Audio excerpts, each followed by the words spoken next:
Pernah kepikiran nggak, apa sih hubungannya pemanggang roti sama sebuah kontrak rahasia? Kedengarannya acak banget kan?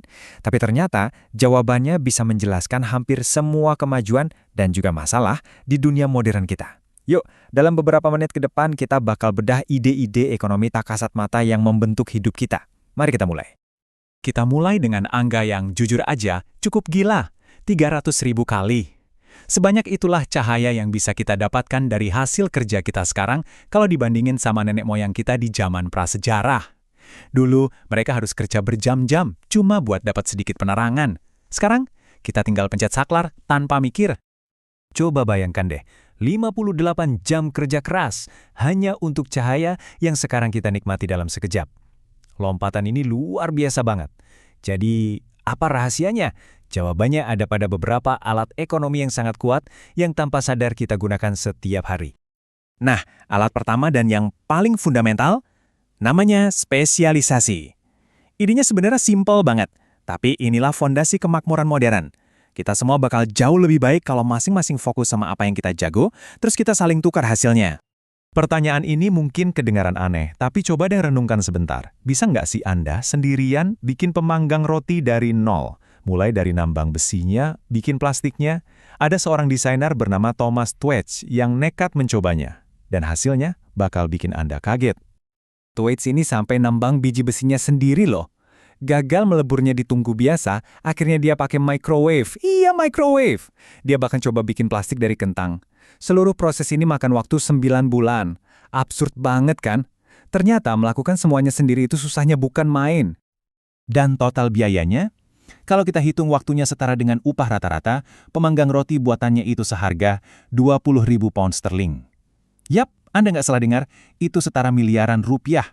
Sebuah alat yang harganya cuma beberapa ratus ribu rupiah jadi barang super mewah saat dibuat tanpa spesialisasi. Dan bagian terbaiknya, pemanggang roti seharga miliaran rupiah itu meleleh cuma dalam 5 detik setelah dicolokkan. Bandingkan sama pemanggang yang bisa kita beli di toko seharga 4 pound sterling yang bisa berfungsi bertahun-tahun. Inilah keajaibannya. Spesialisasi membuat jutaan orang di seluruh dunia yang nggak saling kenal bekerja sama secara tak terlihat untuk memberi kita produk luar biasa dengan harga yang sangat murah. Oke, kalau spesialisasi itu mesinnya. Nah, mesin kan butuh bahan bakar. Bahan bakarnya itu adalah insentif. Insentif, entah itu hadiah atau hukuman, adalah kekuatan tak terlihat yang mendorong perilaku kita dan membentuk masyarakat dengan cara yang sangat kuat. Kadang-kadang, aneh.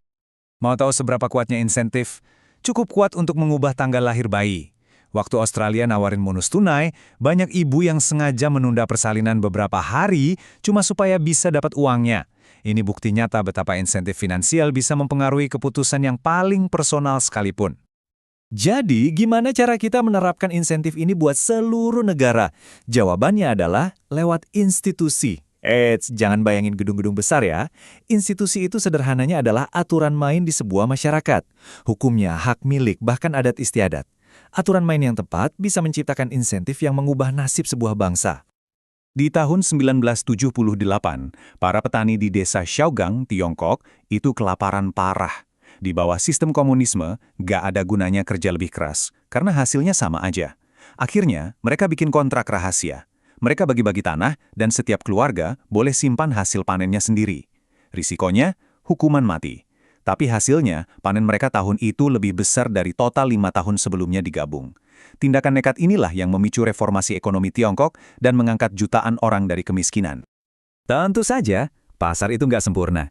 Spesialisasi dan insentif adalah alat yang super kuat, tapi kadang-kadang mereka bisa salah arah dan menciptakan masalah yang nggak bisa mereka selesaikan sendiri. Inilah yang kita kenal sebagai kegagalan pasar. Coba kita lihat beberapa contohnya. Salah satu masalah terbesar di pasar itu namanya eksternalitas. Gampangnya ini tuh kayak biaya siluman. Bayangin ada pihak yang dapat untung dari sebuah tindakan, tapi biayanya malah ditanggung orang lain dan biaya itu nggak pernah dihitung. Contoh paling jelas, polusi. Ya, polusi itu contoh klasik eksternalitas negatif. Pabriknya dapat untung dari produksi, tapi masyarakat sekitar yang nanggung biaya kesehatannya, kerusakan lingkungan, dan lain-lain. Karena biaya ini eksternal alias di luar hitungan si pabrik, pasar sendirian nggak punya insentif untuk menyelesaikannya. Kegagalan pasar skala besar lainnya adalah resesi ekonomi. Nah, kalau sudah begini, para ekonom pun bisa beda pendapat soal solusinya. Debat klasiknya adalah antara Keynes dan Hayek. Keynes melihat resesi itu kayak penyakit yang harus diobati. Pemerintah harus turun tangan, belanja, buat menyembuhkan ekonomi. Sebaliknya, Hayek melihatnya kayak hangover setelah pesta pora. Emang nggak enak, tapi perlu terjadi untuk membersihkan investasi-investasi buruk dari sistem. Debat ini masih relevan banget sampai hari ini. Oke, jadi setelah kita paham alat-alat dasar ini, spesialisasi, insentif, dan juga batasan-batasan pasar, gimana caranya kita bisa pakai semua ini untuk memahami tantangan terbesar di dunia kita sekarang? Misalnya soal ketidaksetaraan global. Grafik yang bentuknya mirip gajah ini menceritakan kisah yang sangat kompleks tentang siapa pemenang globalisasi. Lihat punggungnya yang tinggi itu? Itu adalah kelas menengah baru di Tiongkok dan India yang pendapatannya meroket. Nah, belalai yang turun itu kelas pekerja di negara-negara kaya yang gajinya stagnan selama puluhan tahun. Dan ujung belalai yang mencuat ke atas, itu kaum 1% terkaya di dunia yang kekayaannya tumbuh pesat sekali. Tapi, di tengah semua tantangan ini, penting banget untuk nggak melupakan gambaran besarnya. Meskipun ada masalah ketidaksetaraan dan kegagalan pasar, dalam jangka panjang, alat-alat ekonomi ini telah menghasilkan kemajuan yang nggak bisa dibantah dalam standar hidup, keamanan, dan kesejahteraan di seluruh dunia. Dan ini membawa kita ke pertanyaan terakhir. Kita sudah lihat gimana spesialisasi menciptakan kelimpahan, gimana insentif jadi bahan bakarnya, dan gimana kita harus waspada terhadap kegagalan pasar. Pengetahuan ini memberi kita kekuatan yang luar biasa. Jadi, pertanyaannya sekarang adalah, gimana kita akan menggunakan alat-alat ini untuk membangun dunia yang lebih baik di masa depan? Terima kasih sudah menyimak.